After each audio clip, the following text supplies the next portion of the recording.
My grandfather, Samuel Westbrook, was what people in rural Montana called old money with dirt under the fingernails. He'd purchased 5,000 acres back in 1947, including mineral rights, and something nobody thought much about back then, water, rights to Crystal Lake.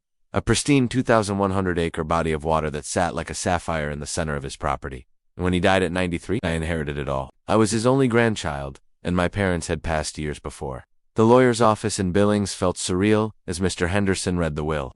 Land, lake, water rights, mineral rights, timber rights, the works. I'd visited Grandpa Sam every summer as a kid, fishing on that lake, but I'd moved to Seattle for work and hadn't been back in 15 years. There's one complication, Henderson said, adjusting his glasses. About 20 years ago, your grandfather sold off 200 acres on the eastern shore to a developer. They built a luxury community called Lakeview Estates. 60 homes, all lakefront properties. The HOA, there has been, let's say, aggressive about their perceived rights to the lake. I frowned. Perceived rights. Your grandfather retained all water rights in the sale. It's explicitly stated in every property deed in Lakeview Estates. Residents have reasonable access for personal recreational use, but the HOA has no authority over the lake itself. They seem to have forgotten that detail. 3 weeks later, I drove through the gates of what was now my property. The old ranch house looked exactly as I remembered, weathered but sturdy. The lake stretched out beyond it, absolutely breathtaking. I spent the first few days just walking the property, remembering Grandpa Sam, processing the magnitude of what I'd inherited. On day 4, I got my first visit from the HOA. 3 people in business casual attire appeared at my door. Richard Thornton, HOA president, Monica Ashworth, vice president, and their lawyer, a slick-looking guy named Brett Cavendish. Mr. Westbrook, Thornton began without preamble, we need to discuss the lake management situation. The HOA has been maintaining Crystal Lake for years. We stock it with fish, monitor water quality, manage the dock systems, and coordinate recreational usage. We'll need you to sign over lake management authority to the HOA board. I blinked. Excuse me? Monica jumped in, her voice syrupy.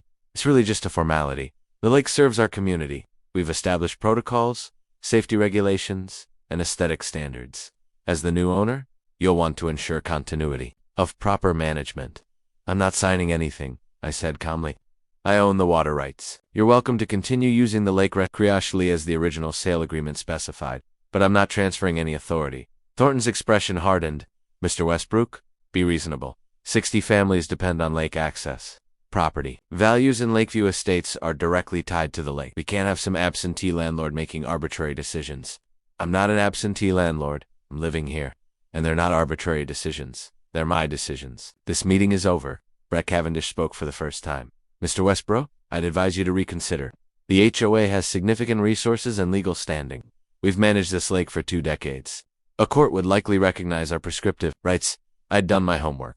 Prescriptive rights require open, continuous use without permission. My grandfather explicitly granted permission in the sale documents. You have no prescriptive claim.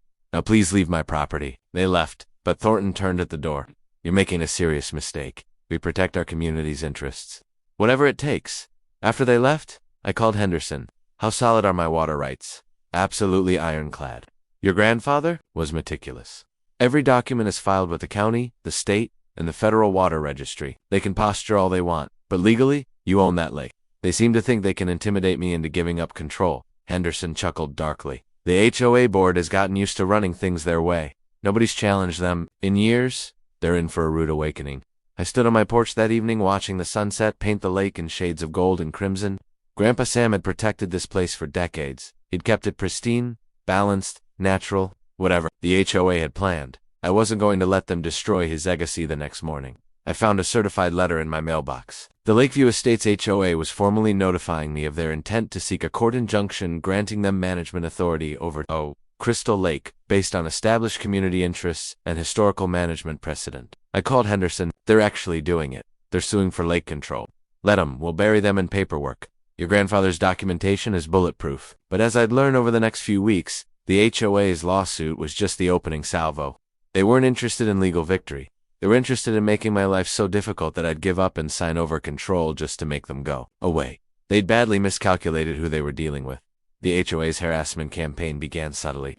Residents who'd been friendly during my first week suddenly stopped waving when I drove past. At the local hardware store, the owner mentioned he'd been advised that doing business with me might affect his relationship with Lakeview Estates residents. He made up a significant portion of his customer base. Then things got more aggressive. I woke up one morning to find survey stakes planted all along my shoreline.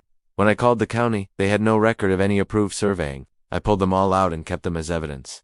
The HOA sent me a bill for $47,000, claiming it was my proportional share of lake maintenance costs for the past 20 years. The itemized list was absurd: fish stocking, water quality testing, dock maintenance, aesthetic management, and something called community aquatic coordination.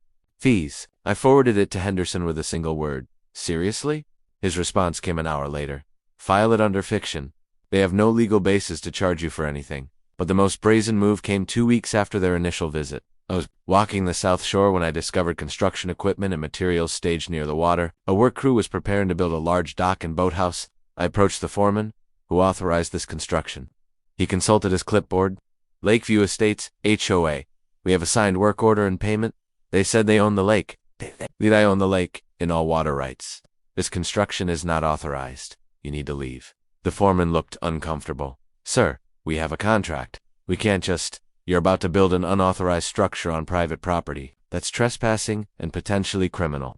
I'm giving you one chance to pack up and leave voluntarily. He made a phone call. 10 minutes later, Richard Thornton arrived, red-faced and aggressive. You can't stop this construction. The community voted on this boathouse. We have permits. I pulled out my phone. You have permits to build on property you don't own? That's fraud. I'm calling the sheriff. You wouldn't dare. I dialed. Sheriff Tom Rawlings arrived 30 minutes later. He was a man in his 60s who'd known my grandfather well. After reviewing my property documents and the HOA's permits, he shook his head. Rich, what the hell are you thinking? Sam West, water rights are registered with every agency that matters. You can't just build whatever you want on someone else's property. Thornton sputtered. The HOA has invested hundreds of thousands in this lake. We have a right to protect our investment. Have a right to recreational use. That's it. This construction stops now, or I'm citing everyone here for trespassing. Rawlings turned to the foreman. Pack it up. You don't have valid authorization. After everyone left, Rawlings stayed for coffee. Your grandfather warned me this might happen someday. That HOA has been getting more aggressive every year. They started thinking they owned a lake just because they use it. What should I expect next? More lawsuits? Probably. Pressure tactics? They'll try to make you miserable? Rich Thornton's not used to hearing no. Neither is Monica Ashworth. Between them, they've got about $40 million in net worth and egos to match. That evening, I received an email from the HOAS lawyer with an attached final offer. They'd purchased my water rights for $500,000.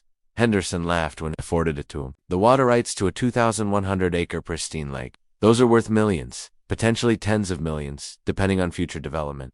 They're insulting you. I composed a brief response. Not for sale at any price. Stop trespassing on my property. The next escalation came during the Lakeview Estates Summer Gala held on their community beach. I didn't attend, obviously, but I heard about it from a sympathetic resident named Margaret Chun, an elderly woman who'd been friends with my grandfather. Thornton had apparently given a speech about protecting our community from outside interference and defending our way of life against hostile forces. He'd characterized me as a wealthy outsider trying to steal their lake. The irony of a luxury community calling anyone a wealthy outsider wasn't lost on me. Most residents believe him, Margaret said sadly. They don't know the history. They just know Richard says you're the enemy. What do you think? I think Sam Westbrook was a good man who protected this lake when he could have made millions developing it. I think you're trying to honor that. And I think Richard Thornton cares more about control than about what's right. Margaret's words stuck with me. The HOA wasn't just fighting for the lake. They were fighting because someone had dared to tell them no.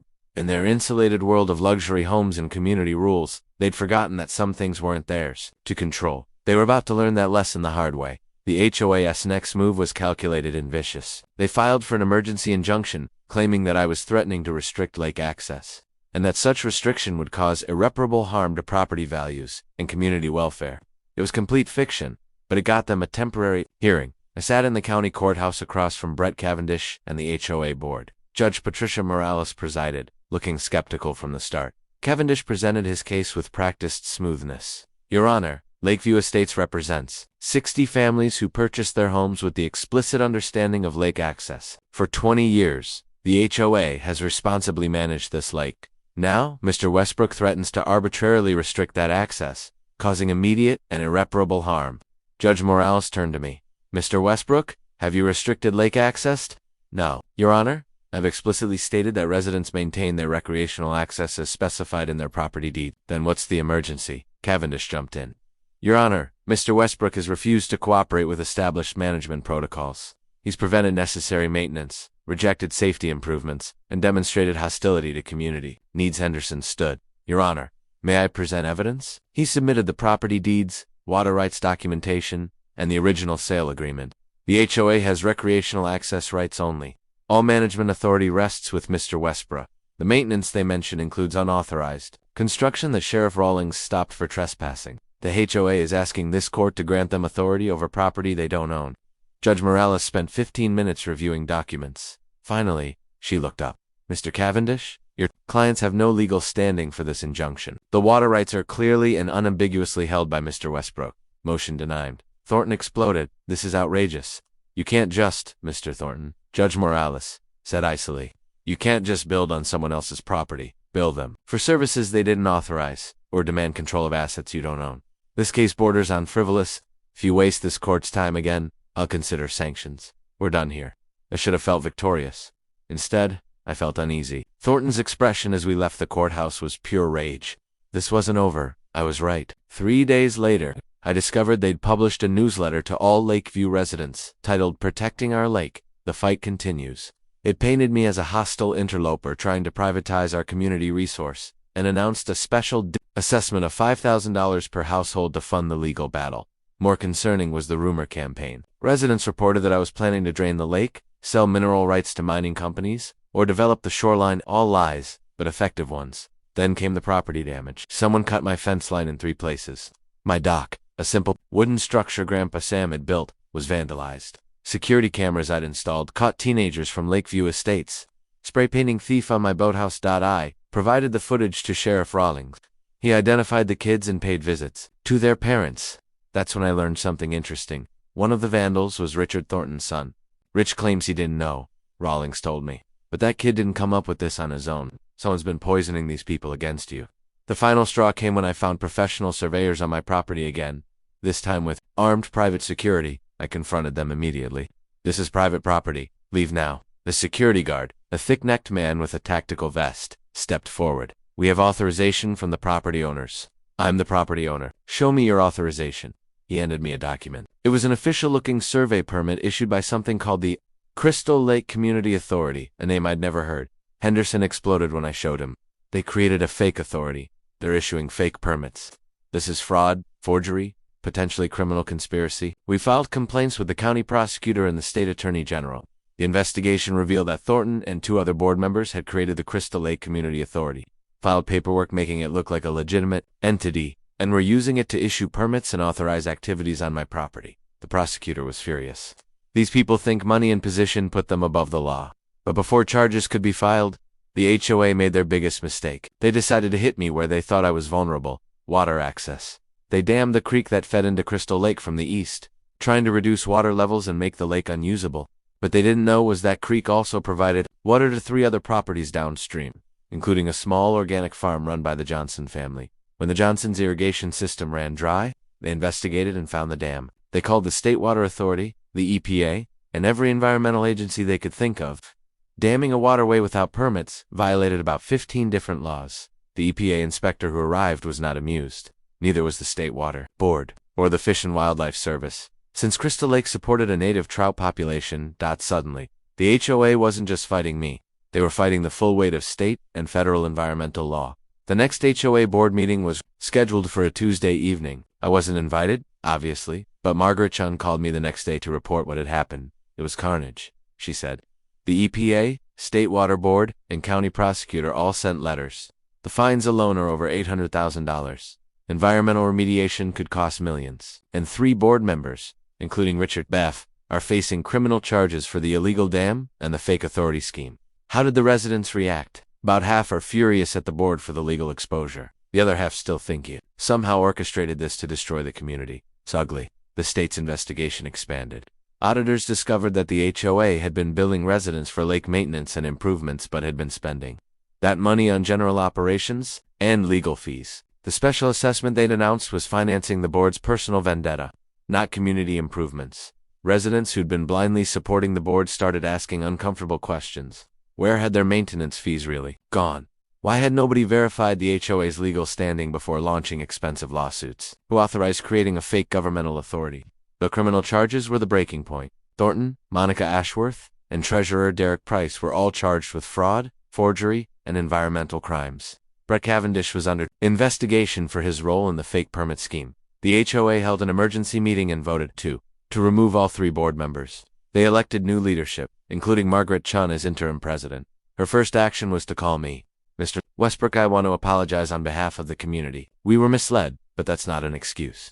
The previous board acted reprehensibly. I appreciate that. Margaret, we'd like to meet with you and your lawyer to establish a proper relationship going forward. We understand and respect your water. Right, so we just want to ensure our residents can continue enjoying the lake as your grandfather intended.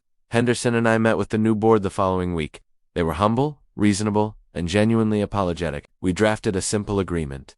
Residents maintain recreational access as specified in their deeds. Any improvements or changes to shared facilities required my written approval. The HOA would stop claiming authority they didn't have. What about the legal fees and fines? One board member asked nervously. The association is facing bankruptcy. Henderson had anticipated this. Mr. Westbrook is willing to help, under conditions. I explained. The previous board's actions caused this. I'm willing to testify that the community members were misled. I'll also make a contribution to help cover some fines, but only if the community agrees to environmental protection measures for the lake. Native vegetation, restoration, restriction on chemicals, protection of wildlife habitat. The board agreed. Immediately, several members had tears in their eyes. Over the next 6 months, Lakeview Estates transformed. The criminal cases against Thornton, Ashworth, and Price moved forward. All 3 eventually pleaded guilty to reduced charges, paying fines and restitution. None served jail time, but their reputations were destroyed. The community rallied around environmental restoration. Residents volunteered for shoreline cleanup, native planting projects, and water quality monitoring. The angry division healed as people worked together on something positive. Established the Samuel Westbrook Conservation Trust, donating a conservation easement on my portion of the lake. It would remain protected in perpetuity, never developed, never drained, never exploited. Grandpa Sam's vision preserved forever. Margaret Chun stopped by one evening, finding me on the dock where Grandpa Sam and I used to fish. He could have crushed us, she said. Sued for damages, pressed harder. On criminal charges, let the association go bankrupt. That wouldn't have honored my grandfather's memory. He loved this lake, but he also believed in community. Just not in bullies who use community as a weapon. The irony is that if Richard had just approached you reasonably from the start, you probably would have worked with them. I nodded. I had no interest in restricting reasonable access or preventing sensible improvements. I just wanted to protect the lake from exploitation. If they'd treated me with basic respect instead of trying to intimidate me into surrendering my rights, none of this would have happened. Pride and power, Margaret said sadly. They couldn't imagine they didn't control everything within their reach. A year after I'd inherited the property, Crystal Lake was thriving. Water quality had improved with better environmental practices. The native trout population was rebounding. Residents and I had developed a genuine partnership based on mutual respect. I'd quit my job in Seattle and committed to living on the property full-time, managing it as Grandpa Sam had. Some Lakeview residents had become genuine friends. We'd fish together, swap stories, work on conservation projects. The legal saga became legendary in Montana property law circles. Henderson told me it was being taught in law schools as a case study in property rights, HOA, overreach, and the importance of understanding what you actually own versus what you think you own. As for the Thorntons, they sold their house and left Montana entirely. The Ashworths and Prices remained but kept low profiles. Their days of community leadership over, standing on my dock at sunset, watching an eagle circle over water that sparkled like my grandfather's eyes used to. I understood why he'd fought so hard to protect this place. It wasn't about money or control. It was about stewardship, about preserving something beautiful for future generations. The HOA had tried to take it through intimidation, fraud, and force. They'd lost everything in the attempt, but in losing, they'd paradoxically helped save the lake by forcing the community to confront what really mattered. Sometimes the biggest victories come from defending what's right, even when powerful people try to convince you that might makes right. Grandpa Sam had known that. Now, finally, so did everyone else.